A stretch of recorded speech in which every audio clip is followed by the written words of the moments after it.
adventure maker Fred Slingsby in North Yorkshire elected to try and build British gliders to beat the Germans. And the glider you will see now coming from your left is the result, the Slingsby Petrel.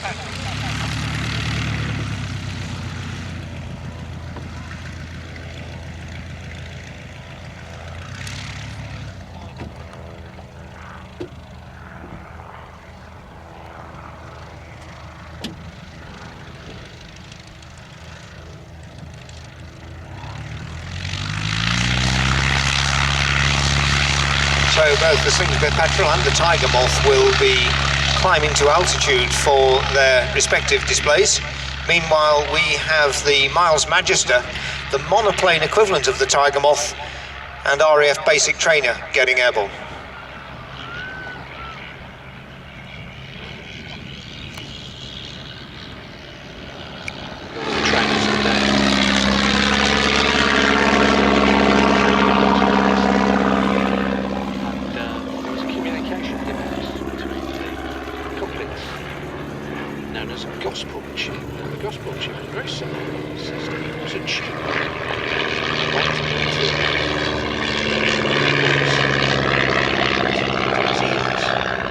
Basically like a stethoscope. The other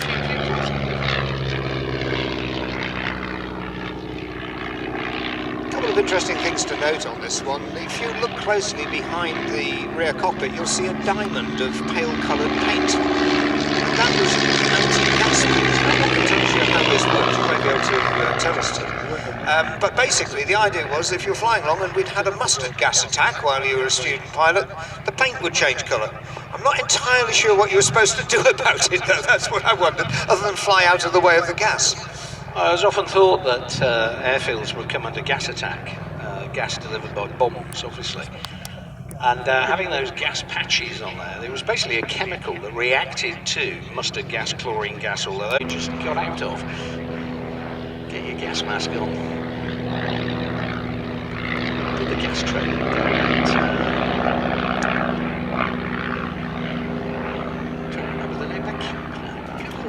Warminster, gas training centre down at Warminster, and it is the most singularly dreadful thing to undergo.